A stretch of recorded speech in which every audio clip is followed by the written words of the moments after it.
Assalamualaikum warahmatullahi wabarakatuh. Bismillahirrahmanirrahim.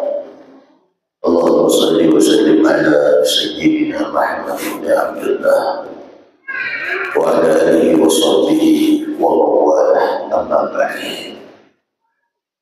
Jemaah salat fardu maghrib, jemaah majlis yang mulia, sebelum kita memulai membaca kitab, terlebih dulu kita mengambil barakah dengan membaca qasidah Muhammadiyah, dengan yang mudah-mudahan majlis kita ini, hidup kita senantiasa diberkahi Allah Subhanahu wa ta'ala berkat Sayyidina Muhammad sallallahu alaihi wasallam. Amin ya rabbal alamin. Allahumma salli wa sallim ala sayyidina Muhammadin wa ala ali sayyidina Muhammad.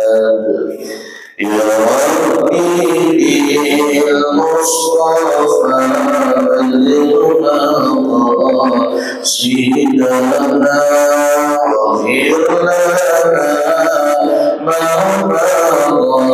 ya wasi'al karami. Ya Rabbi bil Mustafa ballighna qasidana waghfir ma ya wasi'al karami. Muhammadun asyraful a'rabi wal ajami. Muhammadun ghairu man yamshi ala qadami. Muhammadun basidul ma'rufi jami. Muhammadun sahibul ihsani wal karami. Muhammadun tajus lillahi qatibatan. Muhammadun sadiqul aqwali wal kalimi. Muhammadun sabitul mizaki hafizun. Muhammadun tayyibul akhlaqi wa syiyami. Muhammadun ruwiya bil nuri tinatun. Muhammadun lam yazallu rahminal qadami. Muhammadun hakimul bil adli dhu syarafi. Muhammadun ba'dinul il'ani wal hikami. Muhammadun khairu khalqillahi min mudari. Muhammadun khairu rusulil fi kullihim. Muhammadun dinuhu haqqun dinu bihi. Muhammadun mujmalan haqqan ala محمد ذكر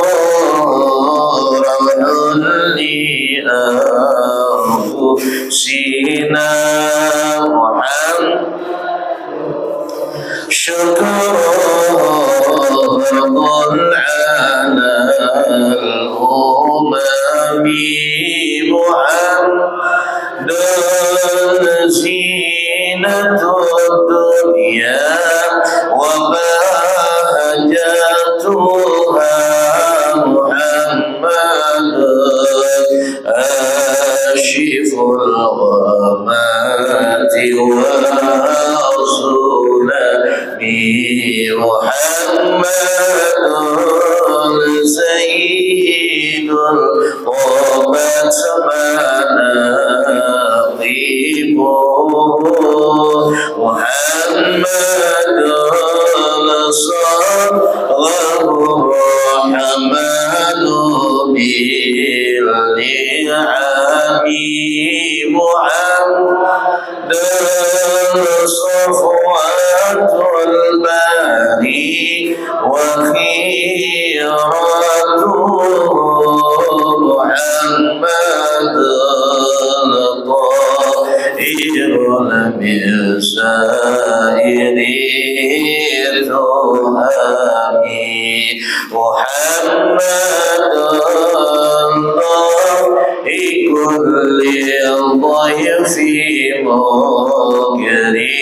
مكرم محمد جار الله لم يضم محمد طابت الدنيا ببعثته محمد جاء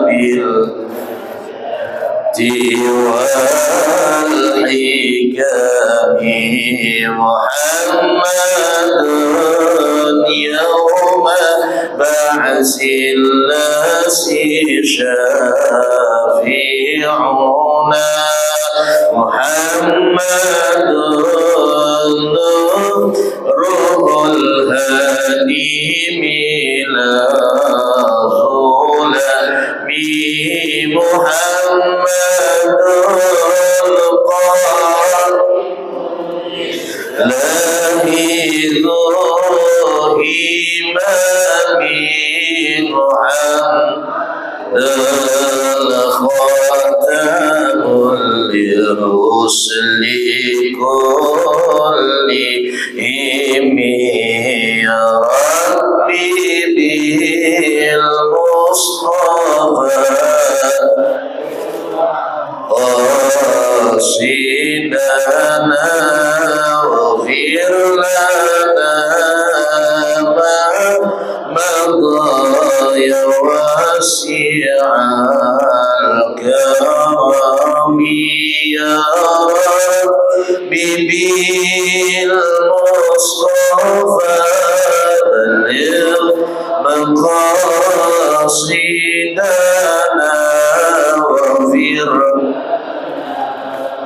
ما مضى يا واسع الكرم اللهم صل وسلم وبارك عليه وعلى آله أستغفر الله العظيم أستغفر الله العظيم أستغفر الله العظيم الذي لا إله إلا هو الحي القيوم وأتوب إليه إلى حضرة النبي صلى الله عليه وسلم وعلى آله وأصحابه الكرام وجميع الأنبياء والأولياء والصالحين والعلماء العاملين وجميع المصنفين الكتب المخلصين خصوصا لروح سلطان الأولياء سيد الشيخ عبد القادر الجيلاني والشيخ البغدادي والشيخ محمد بن عبد الكريم السمان المدني الشيخ مولانا الشيخ بن عبد الله الشيخ زيد بن عبد الغني الشيخ عبد الرحمن صديق صاحب الولاية الشيخ محمد علي بن شيخ عبد الله الكريم ووالدينا ووالديهم مشايخنا معلمين وأستاذنا أن الله ينفعنا بعلومهم وأسرارهم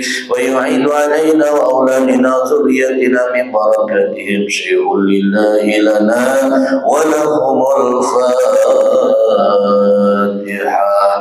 أعوذ بالله من الشيطان الرجيم بسم الله الرحمن الرحيم الحمد لله رب العالمين الرحمن الرحيم مالك يوم الدين إياك نعبد وإياك نستعين اهدنا الصراط المستقيم صراط الذين أنعمت عليهم غير المغضوب عليهم ولا الضالين.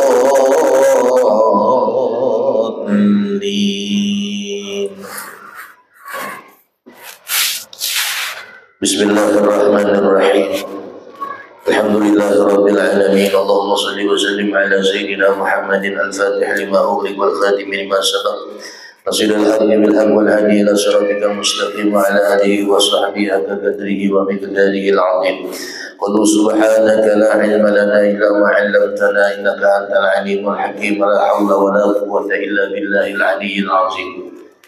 Jemaah majelis yang mulia, alhamdulillah segala puji dan syukur atas limpahan rahmat, nikmat, taufik dan hidayah Allah. Terutama nikmat kita bisa duduk di majelis apalagi antara maghrib dan isya. Karena kata ulama, waktu yang afdal untuk menuntut ilmu itu adalah bainal maghrib wal isya. Waktu yang paling banyak barokahnya menurut sebagian ulama bainal maghrib wal isya, antara maghrib dan isya. Jadi gunakan waktu ini sebaik mungkin untuk ibadah. Terutama kita yang masih minim ilmu agama, menuntut ilmu, hadir di majelis ilmu. Karena orang awam yang kayak kita nih, termasuk saya orang awam juga, ibadah yang afdal adalah menuntut ilmu, bukan sholat sunnah. Ada orang yang sholat sunnah sampai ribuan rakaat. Dibanding kita duduk di majelis ilmu belajar ilmu agama, mana yang lebih afdal? Yang lebih afdal duduk di majelis ilmu. Bahkan Imam Syafi'i rahimahullah ta'ala mengatakan, talabul ilmi, menuntut ilmu agama yang bermanfaat itu lebih utama daripada puasa sunnah 3 bulan. 3 bulan itu berapa hari itu? 90 hari kita puasa rasa kada sambung kan. Sedang 30 aja ada nang berdiam-diam buka. Tapi kada hadir malam nih. Boleh ke rumah ucap moha ujar nang bini lapar kada bang, hanya jam 9. Jangan laki. Rupanya kekanyangan makan di pasar. Nang betutup tuh nah, yang berdinding, betisnya aja kelihatan di bawah. Jadi karena kekanyangan makan tadi, keluarlah sate keluar. Wajah makan sate kawan di pasar. Keluar sate tadi jenang bini kenapa? Jadi keluar sate abang muntah. Rasanya malam tadi sahur kita makan pucuk bumbili. Kenapa jadi keluar sate? Karena bini udah mulai curiga. Pokoknya nang laki ini harap juga makali nang bini. Jangan laki tahu laikam ceramah Ustaz Abdurrahman malam tadi. Bulan Ramadan itu bulan yang penuh dengan barakah. Jadi mungkin inilah yang namanya barakah, masuk pucuk bumili keluar sate. Bang bini ini pasien aja bang, jadi bang insya Allah barakah bangannya. Pokoknya jangan lah buka bedulu. Itu 30 hari itu berat Bapak Ibu. Berat banget, luar biasa beratnya. Maka bila yang ada orang puasa cukup bilangannya hanya 29, ada nang alhamdulillah 29.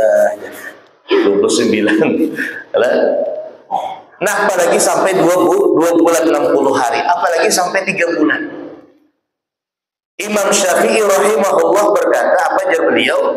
Sekali kita duduk di majelis ilmu agama maksudnya, itu lebih utama daripada puasa sunnah 3 bulan. Ada orang semalaman tahajud dari pas isya sampai subuh, ibadah aja, Allah Akbar, ibadah aja. Dibanding orang yang duduk di majelis ilmu, ini jauh lebih utama dan besar pahalanya duduk di majelis daripada orang ibadah semalaman. Jadi seandainya nih Allah menampakkan pahala duduk di majelis ini, maka kada muat majelis kita nih, kada muat masjid kita nih. Mungkin sampai ke Manara tuh orang duduk. Saking tahunya, oh kayak ini pahalanya duduk di majelis. Jadi alhamdulillah kita yang diberi Allah hidayah, syukur banget. Mudahan diberi Allah keistiqamahan duduk di majelis ilmu, amin Allahumma. Apalagi masjid kita ini terkenal, majelisnya banyak, pengajiannya banyak. Ini yang berwakaf di masjid ini beruntung benar. Nah, makanya kalau membangun masjid itu jangan hanya untuk sholat 5 waktu aja. Kalau sembahyang selesai sembahyang sunyi, kena juhur pulang azan, tolakan sembahyang selesai sembahyang sunyi. Majelis ilmu kada ada, rugi. Kenapa? Orang yang berwakaf ke masjid lah, itu mungkin duitnya untuk mekar banyu tadi lah, apalagi kuat deh belum ada lagi nah tersambat pulang asal itu bergurau bagus rangsor ya. Karena pengen nunggu duit masjid, yang mana yang berduit nah tukar 100.000 mewakaf. Apa kata Syekh Abdul Qadir Al-Jilani radhiyallahu taala anhu, nah, sesuap kita memberi makan orang yang duduk di majelis ilmu itu lebih besar pahalanya daripada membangun masjid. Nah, jadi apalagi Masya Allah luar biasa pahalanya tadi. Nah, nyaman kita nih, jadi duduk di majelis, kita minta kepada Allah agar diberi Allah keistiqomahan. Amin ya rabbal alamin. Ibu-ibu jemaah yang dimuliakan Allah Subhanahu wa taala, bapak-bapak yang mulia, setengah bulan yang dulu kita membahas tentang ibadah kurban. Ini kada terasa nih Pak. Kada terasa berapa hari lagi harayaan? 20 hari, kada soal lagi sebulan lah. Dah nukar baju hanyar bo. Belum sampai duitnya terpakai agan korban marah kada baju hanyar. Kan baju hari hidup kita tadi masih ada. Duitnya dipakai aja agan daftar korban. Apa kata Nabi SAW?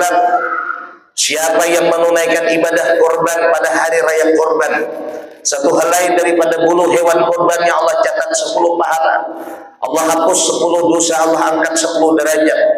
Belum lagi darah hewan korbannya disembelih, belum sampai ke tanah, itu yang berkorban dosa-dosanya diampuni Allah. Dan hewan-hewan korbannya akan menunggu di hari kiamat, membawa untuk menyeberangkannya di Shiratal Mustaqim menuju surga. Jadi banyak pahala orang yang berkorban ini. Makanya beruntung Bapak Ibu yang ikut korban tiap tahun, alhamdulillah ada aja rezekinya.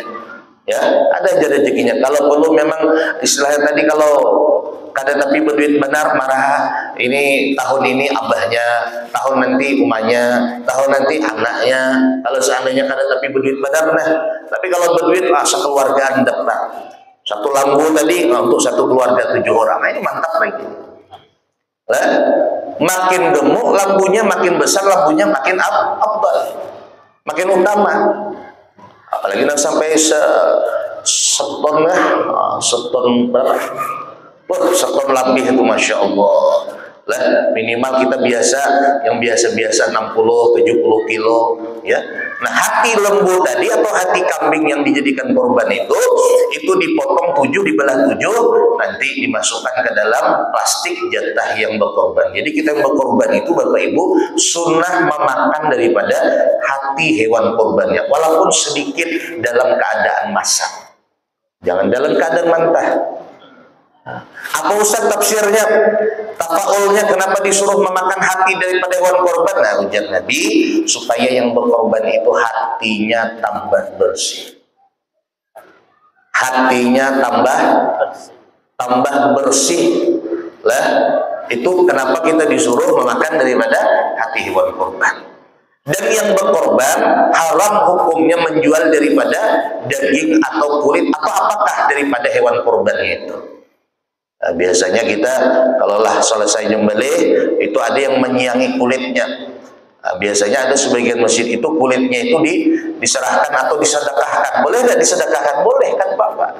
Yang penting jangan dijual kada boleh. Ya, kalau kami di kampung-kampung tuh kulit lampu tuh biasa apa namanya tuh catok daun, beduk. Nah, diulah beduk. Kalau kita di kota nih diulah apa itu kerupuk agar makan dia kerupuk jange. Lah, wah itu nyaman tuh kalau makan makanan Padang mau dadang itu kada afdal. Bila adang itu tuh mau 3 piring tuh makan lah. Kerupuk jange itu dari kulit lampu.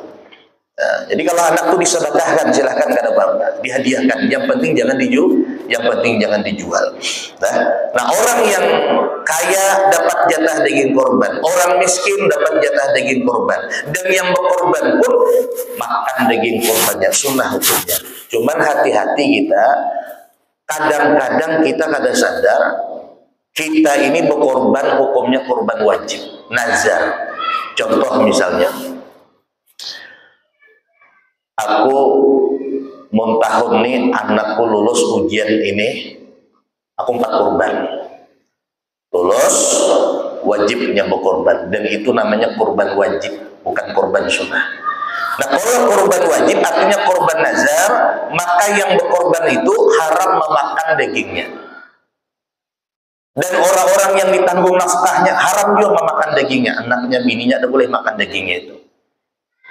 Atau misal kita hendak menukar hewan korban, ditagur kawan, nah kemana Ji?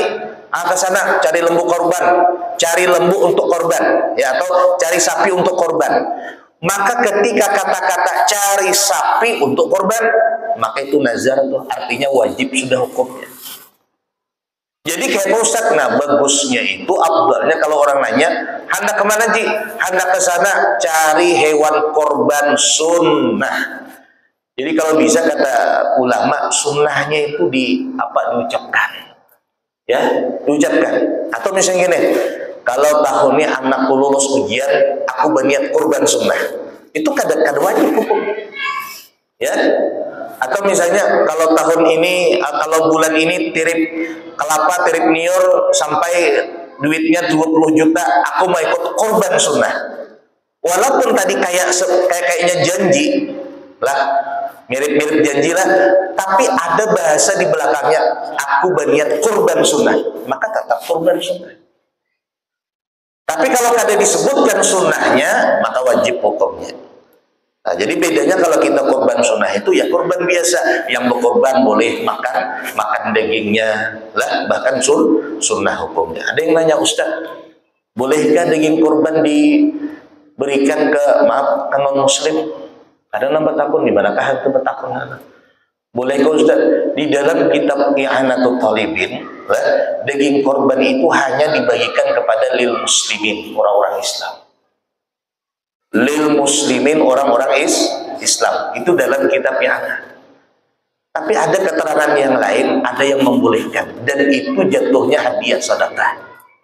Ya, hadiah, bukan sedekah, karena orang muslim kita kada sedekah, hadiah jatuhnya. Jadi memang ada yang membolehkan, ada yang tidak membolehkan. Tapi lebih kuat pendapat yang tidak membolehkan. Artinya kalau bisa orang Islam aja lah yang dapat jatah tadi. Lalu bagaimana hukumnya orang yang berkorban dengan seekor kambing karena dananya terbatas, biayanya terbatas, lalu diniatkannya langsung 2. Niatkannya seekor kambing tadi, niatkannya korban dan hukum akikah. Ini akikah belum, korban belum, dapat nukar kambing yang cukup umur, kambing laki ke kambing bini kah? Niatkannya waktu hari korban tadi atau hari yang kedua nyembelih dan kambing tadi, niatkannya hadihi udhiyati, ini adalah korbanku, wa akikati, dan akikahku. Rabbana taqabbal minna, ya Allah terima ya Allah, bismillah, Allah akbar. Sembelihnya kambing tadi, walaupun seekor kambing itu kata ulama, sebagian ulama yang bernama Imam Ramli, nah beliau membolehkan dan beliau mengatakan hasil pahala keduanya tadi, pahala korban dapat, pahala akikah dapat, walaupun hanya seekor kambing. Ini kalau kita kebetulan biayanya pas-pasan, dananya pas-pasan, bagus gitu pendapat ini. Dan ini sering diamalkan oleh guru-guru kita. Nah, kadang-kadang kita hendak akikah, anak korban, duitnya banyak benar. Mana anak mau kosi anak, mengirimi anak sekolah, macam-macam keperluan. Jadi kayak apa? Niat aja bertaklid kepada pendapat Imam Ramli di dalam kitab Nihayah. Asal tahu yang membolehkan namanya Imam Ramli. Nah, asal tahu yang membolehkan Imam Ramli, boleh kita bertaklid kepada beliau, dan beliau ini banyak berfatwa, berpendapat di kitab-kitab ahli sunnah wal jamaah. Nah, jadi boleh tadi langsung akikah dan niat korban. Ini beliau kiaskan dengan bolehnya mandi junub pas hari Jumat, langsung digabung mandi Jumat, sekali mandi, 2 depan. Sekali mandi tapi niat 2. Niat pertama mandi junub, langsung mandi Jumat. Nah, contohnya misalnya orangnya hanyar kawin, pengantin hanyar. Jadi nantara pengantin hanyar tadi kalau lah isya itu imbas subuh nyambung lagi imbas subuh, jadi jam 9 hendak mandi. Nah, jam 9 hendak mandi tadi, pas jam 10 jam 11 sudah berbunyi, sudah di masjid orang ada sembahyang Jumat. Kalau mandi 2 kali nih, sayangnya banyu. Nah, dingin pula, betul musim hujan, musim dingin. Boleh sekali mandi tapi niatnya 2. Ya, boleh sekali mandi niatnya 2. Bila air, siram kepala, niat saja pun niat mandi junub menghilangkan hadas besar serta niat mandi Jumat sunnah karena Allah Ta'ala. Sekali aja mandinya, 2 hasilnya. Mandi junubnya lepas, mandi Jumatnya lepas, dan ini hukumnya boleh. Jadi memang ilmu fikih itu Bapak Ibu luas. Selama kita tahu siapa yang membolehkan dan ulamanya memang oleh ahli sunnah wal jamaah atau pengikut daripada salah satu mazhab dan kitabnya mu'tabarah, boleh kita mengikutinya. Apa sih? Ya, dibalik. Kan apa-apa, hendak dibalik niatnya kan apa-apa. Saja pun niat mandi sunnah Jumat serta niat mandi junub karena Allah Ta'ala, dah sah aja lah. Apalagi rumah pinggir laut, tajun aja lagi. Tapi jangan kada timbul. Kada timbul berarti tanggung buhaya. Lalu bagaimana hukumnya orang ini belum korban, belum akikah? Korban belum, akikah belum. Aku jah anda 4 daftar lampu yang 7 orang itu iuran. Ikut korban. Kalau orangnya sudah balik, orangnya sudah dewasa, maka korban didahulukan. Karena hukum akikah itu Bapak Ibu, bagi orang tua sunnah mengakikah anak sebelum balik. Kalau anak itu sudah balik, maka orang tuanya kada sunnah lagi mengakikahi anaknya. Lalu siapa yang mengakikahi anak tadi? Anak itu seorang. Anak itu sendiri yang mengakikahi dirinya. Mungkin karena dah mulai dewasa, ada rezeki, inya mengakikahi. Orang tuanya kada sunnah lagi. Makanya bagus kita sebagai orang tua, kalau bini tadi mungkin hamil 4 bulan kah, sedang bertetambung duit sudah. Lah dosa banyak. Seminggu 100.000, 4 minggu 400. Karena 4 bulan berarti 5 bulan lagi melahirkan, 400.000 kali 5 berapa? Aku menghitung. Berapa Bu? 2 juta. Kada banyak lagi nambahin, nukar baras, nukar kambing kada banyak lagi nambahin. Jadi pas hari ke-7 langsung nyembelih kan kambing akikah. Jangan pas bini melahirkan hari ke-7, aduh deng aku kada berduit dengan habis hari itu hampir nang biaya melahirkan nih. Jadi kita akikah kain aja di 3 bulan lagi. Lah kalau bisa akikah itu hari ke-7 setelah melahirkan. Nah kalau seandainya lahirannya malam misalnya lahirannya jam 9 malam, kebetulan malam itu malam Kamis, maka dihitung dari apa? Dari hari Kamisnya, bukan dari hari Rabu. Jadi kalau lahirannya Rabu malam Kamis, hitung dari Kamis. Berarti kalau dari Kamis, Jumat, Sabtu, Minggu, Senin, Selasa, Rabu. Hari Rabu ini sunnah akikah. Lah sunnah akikah. Lalu apa hukum akikah ini? Hukum akikah ini kata ulama adalah sunnah muakkadah. Kada wajib kada. Jadi kalau kita kada berduit jangan dipaksakan. Cukup tasmiyah aja lah. Biasanya Bapak Ibu lah, kami dulu waktu mondok di Tungkal, mondok di Banjar. Kalau di Banjar itu kalau mentasmiahi anak, maulid loh, baca maulid. Biasanya kita sini hapsi lah, di sana hapsi juga, baca maulid. Lah waktu baca maulid tadi kan marhaban tuh di tengah-tengahnya. Ya Nabi salam alaika, ya Rasul salam alaika. Nah selesai tadi marhaban, berdiri tadi, duduk. Pas waktu duduk tadi, anak tadi anak di hadapan ustadznya tadi. Ada yang ngaji baru tasmiyah. Kenapa mentasmiyahi waktu marhaban? Karena ujar sebagian guru, waktu kita marhaban baca maulid itu rohnya Nabi Muhammad hadir. Jadi waktu memberi nama anak itu bagusnya setelah rohnya Nabi hadir. Artinya Nabi sudah hadir di rumah kita waktu itu, rohnya yang hadir. Tapi kalau misalnya kayak ini, kita baca maulid berjanji atau hapsi, mentasmihi anak lo, nah, tasmiyahi lo, ngaji, tasmiyah, baru baca maulid. Boleh juga, ada apa-apa. Tapi ujar sebagian guru, kalau bisa baca maulid dulu.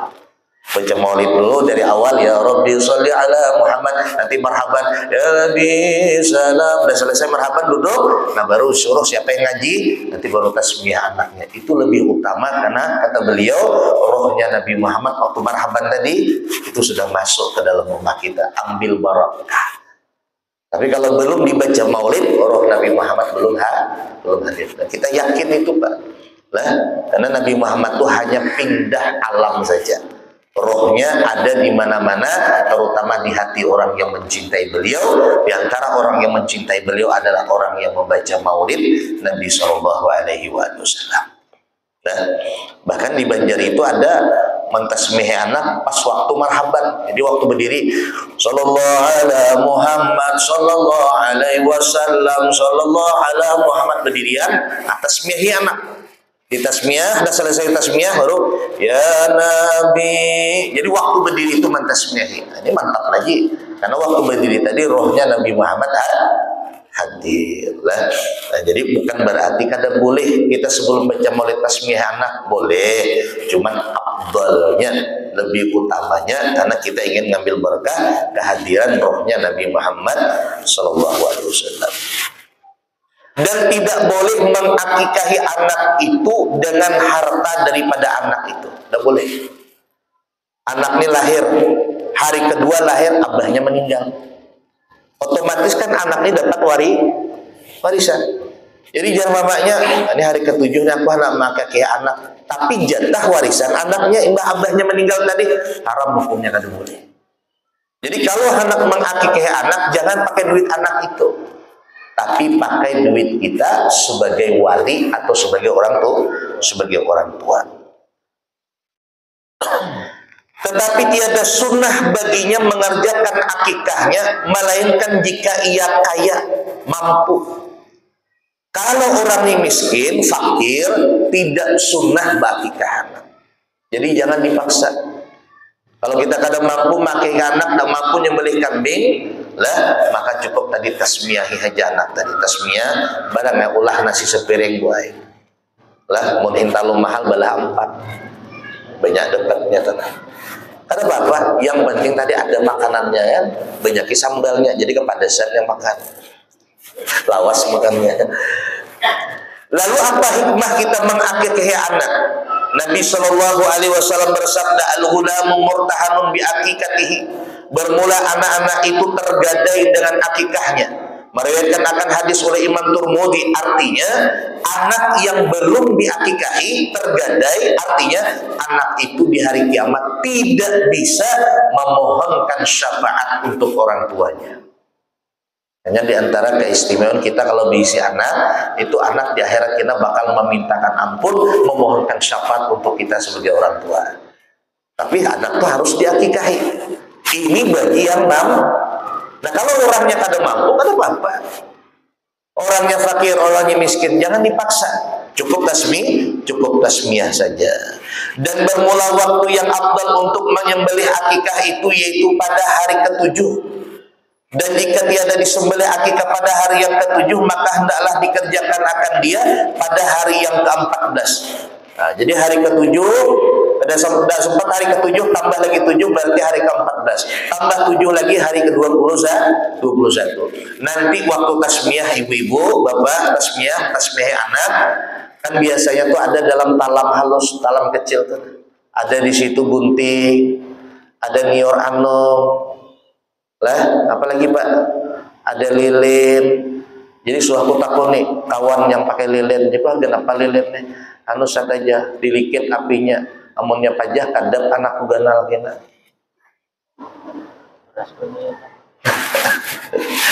Jadi ngalihan jagai api lilin kipas angin kiri kanan. Asyik maka aku pulang soalnya melikit Ustaz Ahmad Pajit. Kiri kanan kipas angin. Jadi mula-mula ya karena kawan Pak pajah dikit pajah dikit karena paham pas anginnya kawan dikit Ustaz dikit ya kayak apa melikit mungkin kipas angin kiri kanan. Kalau kita mentasmiyah anak ibu bapak lah niur anom kelapa muda itu adat saja dan itu boleh kata bapak lah mudahan anaknya awetmu jangan niur Tuhan.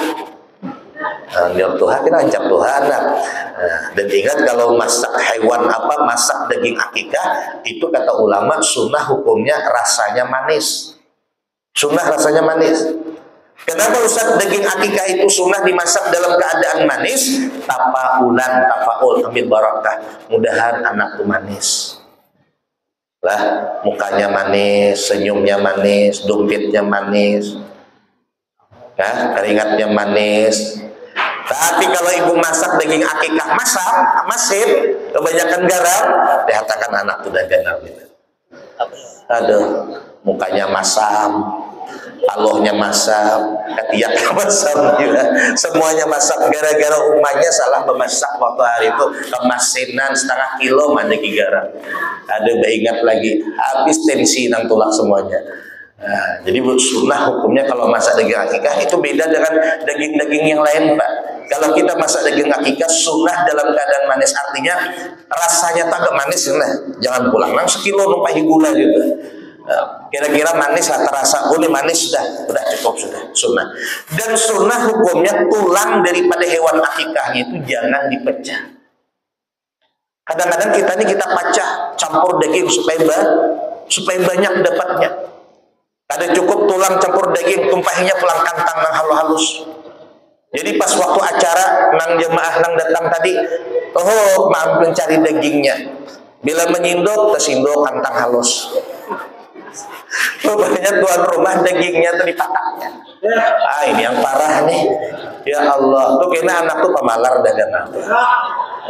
Maunya kita kalau akikah itu Bapak Ibu yang hadir tuh apalagi untuk baca doa dagingnya disorongi kalau perlu kepalanya tuh dagingnya ada hijau di higanya tuh nah jangan kepalanya aja ini bujur kepalanya jadi jangan usah kayak pengucap kepalanya yang mana sih kepalanya warna tulangnya tuh ya arolah dagingnya di higa tadi.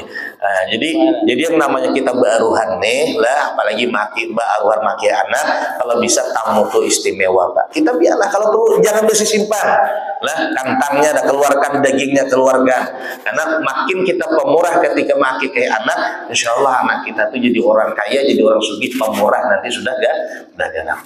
Kenapa tidak boleh menghancurkan tulang daripada hewan akikah? Ini jar ulama makruh hukumnya, kada haram kada makruh supaya mudah-mudahan anak ini tulangnya ini awet tahan. Tapi kalau tulang hewan akikah tadi dipecah, itu jar ulama takutnya nanti tulang daripada anak itu cepat rapuhnya. Karena penyakit tulang belum tuha lagi tulang dan macam-macam penyakit sudah mungkin itulah waktu nyembelih daging itu tulangnya dihancur pakai tukul hancur. Nah, kalau hendak jual tulangnya tadi dibalah aja baik-baik dipotong malah itu sunnah hukumnya. Nah, jadi ketika mentasmihi anak kan anak itu digunting dicukur rambutnya cara mencukurnya kata ulama dari sebelah kanan ke kiri. Ini misalnya kepala anak. Nah, kayak ini cukurnya pakai gunting. Cukup sekali. Kalau hendak ambil berkah paskan 3 kali. Nah, ustadznya, neneknya atau siapakah tokoh-tokoh di situ. Dan sunnah ditahnik anak tadi. Apa dimaksud tahnik? Tahnik itu artinya Bapak Ibu, Kalau anak waktu tasmiyah tukar korma cukup satu atau dadar korma madu, nanti dikunyahkan oleh ustadz yang ada di situ. Kalau bisa cari yang ustadznya bujur-bujur alim, bujur-bujur soleh lah, ya. Nanti dikunyah oleh ustadz tadi korma tadi, diambil pakai jari manisnya ini, lalu digosok-gosokkan ke langit daripada bayi tadi. Nah, digosokkan. Mudah-mudahan anak nih mudah-mudahan kayak yang mengunyahkan tadi. Tapi yang mengunyah ini bujur-bujur orang soleh gitu nah. Amunang yang mengunyah tadi sembahyang kadang bersalawar gitu. Nang gusukakan ke langit anak kita kacau udah kenal kita. Jadi lihat dia mengunyah tuh orangnya bujur-bujur dipilih lah kan pulang ustadz dan mengunyah jenazah aku mengunyahkan sendiri. Ada mau sembarangan mengunyah nih. Ya, jadi dikunyahkan di tahnik namanya, dan ini hukumnya Nah, adapun kelapa muda tadi, niur anom tadi, itu sekedar adat. Makanya lah dipotonglah, dicukur rambutnya tadi, Bapak Ibu. Jangan rambut itu dimasukkan ke dalam niur tadi, dalam lubang kelapa muda tuh.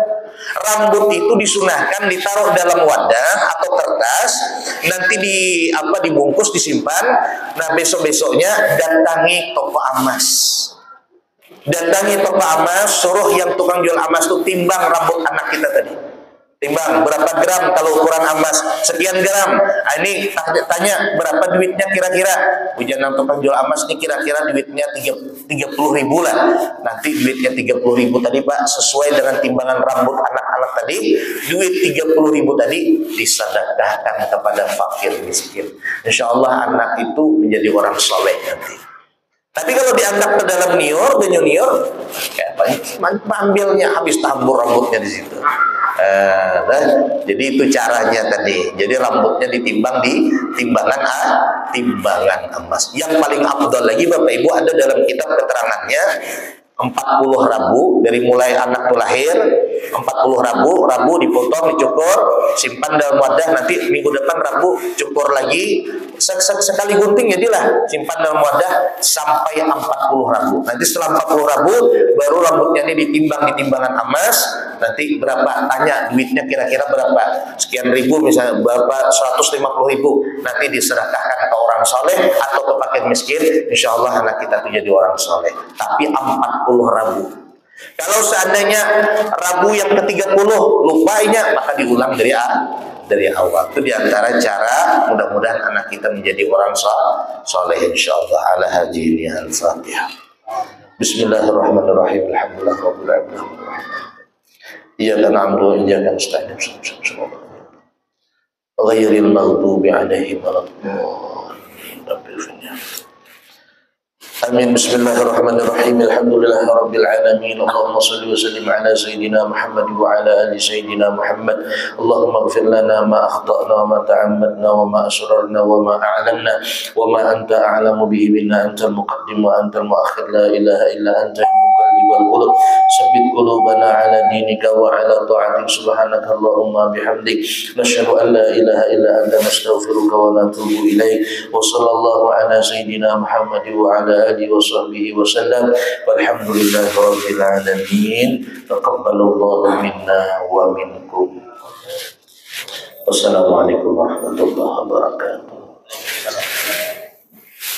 Kalau ini masalah mati dari tausiah agama, mudah-mudahan apa yang sebagai konsep tadi dari awal sampai akhir dapatlah kita lebih paham untuk kita sehari-hari. Terima kasih. Wassalamualaikum warahmatullahi wabarakatuh.